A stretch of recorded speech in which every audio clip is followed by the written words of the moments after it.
आज हम लोग आप लोगों का पेपर सेकंड जो कि है financial accounting and decision making second book है आपकी, वो स्टार्ट करेंगे। इससे पहले हमने कॉर्पोरेट अकाउंटिंग के 2 चैप्टर्स फिनिश कर लिए और आपको मैंने असाइनमेंट्स भी दिए हैं, क्वेश्चंस भेजे हैं, उनको सॉल्व करना और प्रॉब्लम आए तो आप व्हाट्सएप के थ्रू मुझसे बात कर सकते हैं। तो इससे पहले डिपार्टमेंट अकाउंट्स के मैं आपको एक इलस्ट्रेशन के समझाऊँ, उससे पहले मैं आपको बता दूँ, मैंने आपको PDF नोट्स भेज दिए हैं डिपार्टमेंट्स क्या होते हैं। तो आई होप आप लोगों ने पढ़े होंगे। उसके आगे के बारे में मैं आपको आज बताती हूँ। डिपार्टमेंट जो है अलग अलग विभाग होते हैं, क्योंकि एक बड़ा ऑफिस होता है, कंपनी होती है, उसमें कई अलग अलग विभाग होते हैं। जैसे कि फॉर एग्ज़ाम्पल जैसे परचेज़ डिपार्टमेंट अलग हो गया आपका, सेल्स डिपार्टमेंट अलग हो गया, प्रोडक्शन डिपार्टमेंट अलग हो गया। तो एक जहाँ पे काम चलता है वहाँ पे अलग अलग विभाग बना दिए जाते हैं, कामों को बांट दिया जाता है अलग अलग विभागों में, ताकि सब अपने अपने विभागों को का काम अच्छे तरीके से चला सकें। तो सबके खर्चे भी अलग अलग होते हैं। तो ऐसे में जब आपको अलग अलग खर्चे हैं और उनको आपको एक पर्टिकुलर फॉर्मेट में आपको उनको लिखना है, बताना है, क्योंकि डिपार्टमेंट अलग अलग हैं लेकिन जगह और खर्चे और जो उनकी इनकम वो सब एक है। तो ऐसे केसेस में आपको क्या करना पड़ता है, उन खर्चों को अलग अलग विभागों में बांटना पड़ता है। कुछ खर्चे ऐसे हैं जो विभाग के खुद के होते हैं, तो वो तो ऑलरेडी डिस्ट्रीब्यूटेड होते हैं। जो खर्चे बटे हुए नहीं होते, फॉर एग्ज़ाम्पल एक बड़ी सी बिल्डिंग में आपका ऑफिस या कंपनी कुछ चल रहा है और वहाँ पे अलग अलग विभाग हैं, तो उसका जो बिल आएगा या रेंट होगा, तो ये आपको उन विभागों में अलग अलग आपको रेशियो का बारे में दे रखा होगा, उनमें आपको उनको डिस्ट्रीब्यूट करना है। तो आइए क्वेश्चन के थ्रू उसको समझते हैं। आपको इस तरीके से ट्रायल बैलेंस या फिर इंफॉर्मेशंस दे दी जाएंगी। आपको इस ट्रायल बैलेंस को departmental trading and P&L account में एंट्री करनी है इनकी। तो जैसे कि आप नॉर्मल P&L अकाउंट बनाते हैं, ट्रेडिंग P&L बनाते हैं, ये बिल्कुल वैसा ही होगा। बस यहाँ पे अमाउंट के कॉलम में डिपार्टमेंट्स के नाम आ जाएंगे। अगर 3 डिपार्टमेंट है तो 3, 4 हैं तो 4, 2 हैं तो 2। तो देखिए पहले क्वेश्चन देखिए, ट्रायल बैलेंस दे रखा है, यहाँ पे स्टॉक दे रखा है, यहाँ A और B, यानी यहाँ पे 2 ही डिपार्टमेंट हैं। मैं स्टार्टिंग से पढ़ती हूँ क्वेश्चन। निम्नलिखित तलपट से 31 मार्च 17 को समाप्त होने वाले वर्ष के लिए विभागीय व्यापार तथा लाभ हानि खाता उस तिथि का चिट्ठा तैयार कीजिए। तो ट्रायल बैलेंस है आपका, यहाँ पे 1 अप्रैल 2016 का आपको ओपनिंग स्टॉक दे रखा है, आपको परचेजेस दे रखे हैं दोनों डिपार्टमेंट की, सेल्स दे रखी हैं और वेजेस दे रखी हैं। अब रेंट रेट्स, ये तो जो आपको 4 चीज़ें अभी मैंने बोली, ये आपको दे रखे हैं अलग अलग डिपार्टमेंट के, A B A B A B. तो ये खर्चे ऑलरेडी ये खर्चे नहीं, ये चीज़ें ऑलरेडी डिस्ट्रीब्यूटेड है। अब आपको ये जो नीचे जितने भी खर्चे दिख रहे हैं, इन सब को आपको डिस्ट्रीब्यूट करना है। किसमें? ए और बी डिपार्टमेंट में। रेशियो जो होंगे वो आगे क्वेश्चन में दे रखे हैं आपको। खर्चे जैसे rent rates and insurance, sundry expenses, salaries, ये सारे खर्चे आपको एक एक करके हम अभी ट्रायल बैलेंस के ट्रेडिंग P&L में एंट्री करते हैं। आगे का क्वेश्चन देखिए और सोल्यूशन देखिए। निम्नलिखित सूचनाएं और दी गई हैं। पहली, अंतर विभागीय माल का स्थानांतरण अ विभाग से ब विभाग को 84, जिसे उक्त तलपट में सम्मिलित नहीं किया गया। तो आपको अब उसको जो इंटर डिपार्टमेंटल ट्रांसफ़र हुआ है 84 रुपीज़ का, उसको आपको यहाँ पे शो करना है। सेकेंड है, किराया दर और बीमा, विविध खर्चे, रोशनी, ताप, वेतन तथा आवक गाड़ी भाड़े को इस प्रकार विभाजित करना है, 2/3 ए का और 1/3 बी का, यानी कि rent rates, insurance, miscellaneous, light, heat और सैलरी, ये आपको 2/3 1/3 यानी 2:1 के रेशियो में आपको डिवाइड करना है। विज्ञापन को बराबर बांटना है, यानी एडवर्टीजमेंट का जो क्वेश्चन में खर्चा आएगा उसको आधा आधा करना है। बट्टा जो दिया गया है उसको क्रमश विभागीय बिक्री और खरीद, अंतर विभागीय स्थानांतरण को छोड़ते हुए के आधार पर बांटना है, यानी परचेज और सेल्स के रेशियो में आपको डिस्काउंट डिस्ट्रीब्यूट करना है। फर्नीचर, फिटिंग्स, प्लांट, मशीन के लिए 10% आपको डेप्रिसिएशन लगाना है, जिसको आपको 3/4 यानी 3:1 के रेशियो में डिस्ट्रीब्यूट करना है।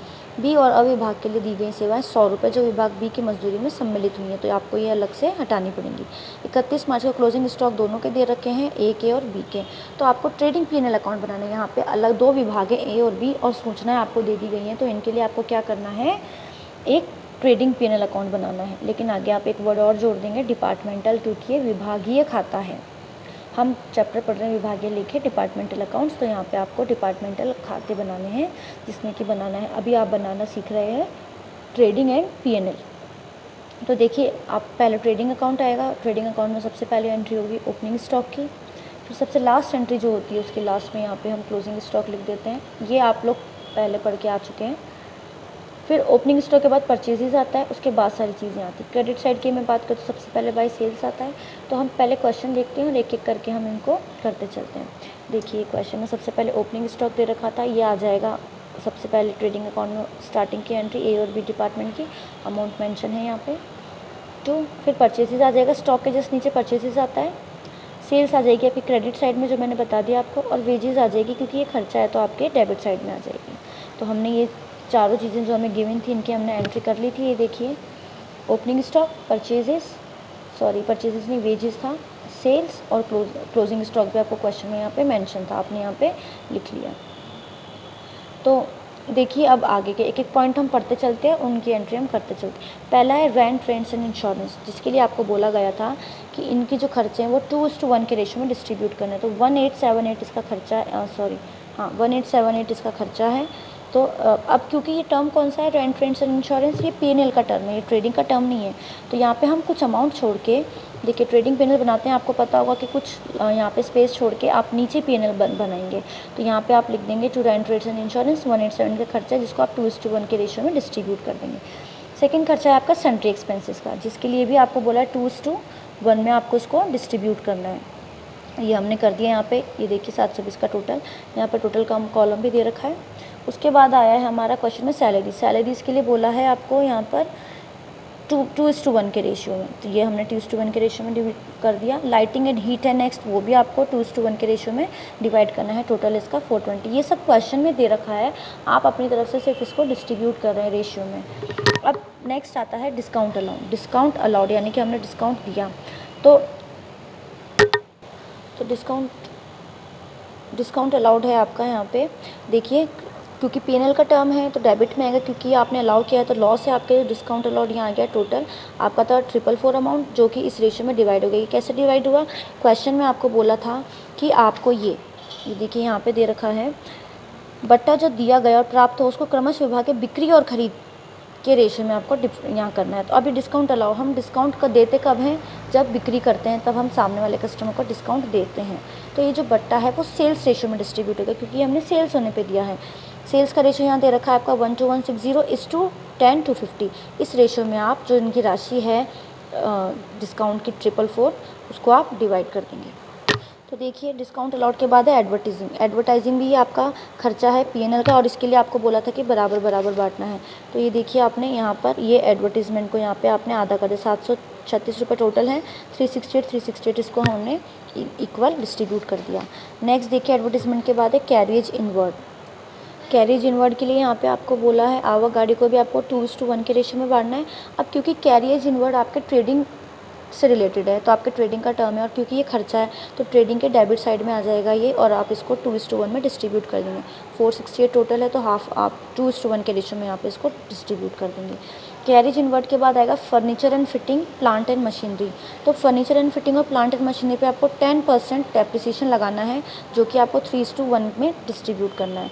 तो यहाँ पे जो खर्चे थे उसके यहाँ पे डेप्रिसिएशन के और ये, तो ये देखिए यहाँ पे क्योंकि ये आपके पीएनएल का टर्म है और लॉस है तो डेबिट साइड आएगा यहाँ पे, तो डेप्रिसिएशन लगा दिया हमने फर्नीचर एंड फिटिंग पर, प्लांट एंड मशीनरी पे 60 रुपीज़ और 420, तो 480 आपका टोटल आ गया यहाँ पे। क्वेश्चन में गिवन था आपको 480 आपने लिख दिया, और आप उसको किस रेशियो में डिवाइड कर देंगे, 3:1 के रेशियो में आपने उसको यहाँ पर डिवाइड कर दिया। नेक्स्ट देखिए क्वेश्चन में आपको दे रखा है यहाँ पे sundry debtors and sundry creditors. तो ये आपके ट्रेडिंग पीएनएल अकाउंट में नहीं आएंगे क्योंकि बैलेंस शीट का टर्म है, तो आगे जब हम बैलेंस शीट बनाएंगे तो उसमें उसको मेंशन कर देंगे। एज कैपिटल भी वहीं आएगी, cash at bank, cash in hand, ये सब कहाँ के हैं, बैलेंस शीट के आइटम है। तो देखिए अब हम अकाउंट को क्लोज़ करते हैं। अब हम अकाउंट क्लोज करने से पहले हमें ये जो सूचनाएं दी गई थी हम इनको भी कंप्लीट करते हैं, एक एक करके। पहला पढ़ते हैं, अंतर विभागीय माल का स्थानांतरण अविभाग से विभाग में हमने किया था, यानी इंटर डिपार्टमेंटल ट्रांसफ़र हुआ है, ए से बी में गया है 84 रुपीज़ का। तो ए से गया है तो ए से कि मिला किसको है, बी को, तो हम डेबिट कर देंगे। देखिए बी डिपार्टमेंट है यहाँ पे, किससे मिला है उसको, टू ए डिपार्टमेंट, डेबिट हो गया ये, डेबिट साइड में बी के डेबिट में हमने लिख दिया 84 रुपीज़। और क्योंकि ए के पास से गया है तो ये क्रेडिट साइड आएगा, तो क्रेडिट के ए में हमने लिख दिया by department B transfer of goods 84 rupees का। तो ऐसे में ये डेबिट और क्रेडिट कंप्लीट हो गया, क्योंकि ए ने दिया है तो क्रेडिट में आएगा और बी को मिला है तो ये डेबिट साइड में आ जाएगा, बी के डेबिट में और ए के क्रेडिट में। 84 रुपीज़ को हमने लिखकर इंटर डिपार्टमेंटल ट्रांसफ़र को शो कर दिया। ये वाला पॉइंट हमने कंप्लीट कर लिया, ये रेशियो थे हमने लगा दिए। विज्ञापन का कर दिया, 4th वाला पॉइंट भी कंप्लीट कर दिया, फर्नीचर का भी कर दिया। अब 6th पॉइंट कंप्लीट करना है, ब विभाग द्वारा अ विभाग के लिए दी गई सेवाएं 100 रुपीज़। अब ये किसने दी है? बी डिपार्टमेंट ने आपको दी है। तो मिली किसको है? ए को। तो ए डेबिट होगा, तो देखिए डेबिट साइड के ए वाले कॉलम में हम 100 रुपीज़ लिख देंगे by department, to department, to B department. कहाँ से मिली है? ए को, बी से, तो टू बी डिपार्टमेंट ब्रैकेट में ट्रांसफ़र ऑफ वेजेस। अब कहाँ से गई है? ये बी से गई है, तो बी को क्रेडिट करना पड़ेगा। तो ये देखिए बी क्रेडिट साइड के बी के कॉलम में हमने 100 रुपीज़ क्रेडिट कर दिए by A department transfer of wages. तो ये एंट्री भी कंप्लीट हो गई आपकी। 31 मार्च को क्लोजिंग स्टॉक दे रखे हैं, ये हमने पहले ही मेंशन कर लिए थे बाय क्लोजिंग 334 और यहाँ पे हमने मेंशन कर लिया। अब आप क्या करेंगे? ट्रेडिंग अकाउंट को क्लोज़ करेंगे। तो ट्रेडिंग अकाउंट जब आप क्लोज़ करेंगे तो आपको ग्रॉस प्रॉफिट मिलेगा। तो उसके लिए आपको पहले ये वाली साइड कैलकुलेट करनी पड़ेगी टोटल, और जो बैलेंसिंग फिगर आएगा वो आप यहाँ पे लिख देंगे। बैलेंसिंग फिगर डेबिट में आएगा। ज़रूरी नहीं है हमेशा ग्रॉस प्रॉफिट ही हो, लॉस भी हो सकता है, लेकिन हम आमतौर पे ये मानते हैं कि क्रेडिट साइड ज़्यादा रहेगी, तो पहले हम इसी का कैलकुलेशन निकालते हैं, फिर इसका हम डिफरेंस निकालते हैं। तो आपका जो बैलेंसिंग फिगर है वो ग्रॉस प्रॉफिट के रूप में आता है। तो यहाँ पे ग्रॉस प्रॉफिट हुआ है हमें 3060 और 3040, दोनों के डिपार्टमेंट्स का आप अलग अलग हो गया, क्योंकि आपके 2 डिपार्टमेंट है, आपको हर चीज़ की कैलकुलेशंस 2 बार करनी पड़ेंगे, एक ए के लिए, एक बी के लिए। तो इसके लिए आपके जो अपॉर्शनमेंट है, जो आपका डिस्ट्रीब्यूशन है खर्चों का, वो क्लियर होना चाहिए। अब इस ग्रॉस प्रॉफिट को हम कैरी डाउन कर लेंगे, ब्रॉट डाउन कर लेंगे। तो यहाँ पे डेबिट का यहाँ पे क्रेडिट में ब्रॉट डाउन हो जाएगा। ये रूल सब आप लोग जानते हैं, तो हमने यहाँ किया। अब हम P&L को क्लोज़ करेंगे। तो P&L को क्लोज वो करने के लिए भी हमें पहले ये मानेंगे, हम पहले क्लोज़ करेंगे क्रेडिट साइड। इसका टोटल आया 3381 लेकिन जब हमने ये किया तो हमें ये पता चला, जब हमने आप टोटल करेंगे तब आप खुद इसको मैनुअली सॉल्व करिएगा, तब आपको पता चलेगा कि बी में तो प्रॉफिट हो रहा है और ए में लॉस हो रहा है, जो नेट लॉस आ रहा है ए में। तो जब आप क्लोज़ करेंगे तो देखिए यहाँ पे ए में नेट लॉस आ जाएगा 251 रुपीज़ का। जो बैलेंसिंग फिगर निकलेगा वो आपका ए में निकलेगा 251 रुपीज़ का, यानी इसकी डेबिट साइड ज़्यादा है और क्रेडिट साइड कम है। डेबिट में खर्चे ज़्यादा हैं, लॉस ज़्यादा है, वो साइड ज़्यादा है, तो इसका मतलब आपको नेट लॉस हो रहा है। जो डिफरेंस अमाउंट आएगा वो 251 आएगा। जबकि बी डिपार्टमेंट में जो है आपको नेट प्रॉफिट हो रहा है, तो नेट प्रॉफिट यानी इसकी क्रेडिट साइड ज़्यादा है और डेबिट साइड कम है, तो यहाँ पे आपको 1200 रुपये का बैलेंसिंग फिगर लिखना पड़ेगा, जो कि आपका नेट प्रॉफिट होगा। अब आइए देखें हम बैलेंस शीट किस तरीके से बनाएंगे। हमने बैलेंस शीट बनानी आती है आपको। बैलेंस शीट एज ऑन 31 मार्च आपको उस तरीके से डेट मेंशन करनी है। 2 लायबिलिटीज़ और एसेट्स के कॉलम होंगे। अब देखिए पहले हम लायबिलिटी साइड कंप्लीट करते हैं। तो हम हमारे ट्रायल बैलेंस देखेंगे। हमारे जो पॉइंट्स रह गए थे जो कि बैलेंस शीट के लिए थे वो हम लेंगे। डेटर क्रेडिटर किधर आते हैं आप लोगों को पता है, हम यहाँ पे लिख देंगे क्रेडिटर्स यहाँ आते हैं आपके लायबिलिटी साइड में। आप लोग जानते हैं बैलेंस शीट बनाना, 11th क्लास से बनाते आ रहे हैं, तो मुझे आपको ये बताने की ज़रूरत नहीं है कि कौन सा आइटम कौन सी साइड आएगा। तो क्रेडिटर्स आ जाएंगे क्रेडिट से यहाँ पे लायबिलिटी साइड में 3720, और डेटर्स जो हैं आपके एसेट्स होते हैं तो वो डेटर साइड में आ जाएंगे 1212। उसके बाद नेक्स्ट आपको बोला है ए की कैपिटल लायबिलिटी में आ जाएगी। ए की ड्राइंग आपकी कैपिटल में से लेस हो जाएगी। ये कैपिटल आ गई यहाँ पे, ये लेस कर दी हमने ड्राइंग यहाँ पे 900 की ड्राइंग, यानी आपके जो शेयर होल्डर्स जो आपके कैपिटल में से पैसा विड्रॉ कर लेते हैं वो आपकी ड्राइंग होती है, तो वो कैपिटल में से ही लेस करी जाती है। Cash in bank and cash at bank and cash in hand, ये आपकी कौन सी टर्म है एसेट साइड की, तो ये यहाँ पे आ जाएंगी कैश इन एट बैंक और कैश इन हैंड। और मुझे आपको ये भी बताने की ज़रूरत नहीं है कि कौन सी चीज़ पहले लिखनी है कौन सी चीज़ बाद में लिखनी है, ये सब आप लोग जानते हैं। नहीं जानते तो एक बार रिकॉल कीजिएगा। आपके एसेट फिक्स्ड एसेट्स पहले आते हैं, उसके बाद में आपके दूसरे एसेट्स आते हैं। लायबिलिटी में पहले आपकी कैपिटल आती है और बाकी चीज़ें बाद में आती हैं। एक्सटर्नल लायबिलिटीज़ आपकी बाद में आती हैं। अब हम फिक्स्ड एसेट की बात करें तो यहाँ पे हम जब ट्रायल बैलेंस देखेंगे तो हमें पता चलेगा हमारे पास प्लांट एंड मशीनरी है और फर्नीचर एंड फिटिंग्स है। तो ये आपके फिक्स्ड एसेट्स हो गए, तो आपने 4200 का लिख लिया, लेकिन क्योंकि यहाँ पे आपने डेप्रिसिएशन भी लगाया है तो 10% के सबसे 420 अलग कर दिया, तो अब उसका फाइनल अमाउंट आपने यहाँ लिख दिया। उसी तरीके से फर्नीचर के केस में भी आपने 10% डेप्रिसिएशन अलग करके लेस करके डेप्रिसिएशन को फाइनल अमाउंट बाहर लिख दिया, और क्लोजिंग स्टॉक भी आपको मिला था तो यहाँ पर आपने क्लोजिंग स्टॉक लिख दिया ए का और बी का, जो कि आपको क्वेश्चन में मेंशन था, ये लिख दिया। तो ये आपकी एसेट साइड कंप्लीट हो गई। अब हम नेट प्रॉफिट और नेट लॉस भी शो करते हैं बैलेंस शीट में, क्योंकि बैलेंस शीट जो डिफरेंस है एसेट और लायबिलिटीज़ का वो नेट प्रॉफिट या नेट लॉस ही होगा।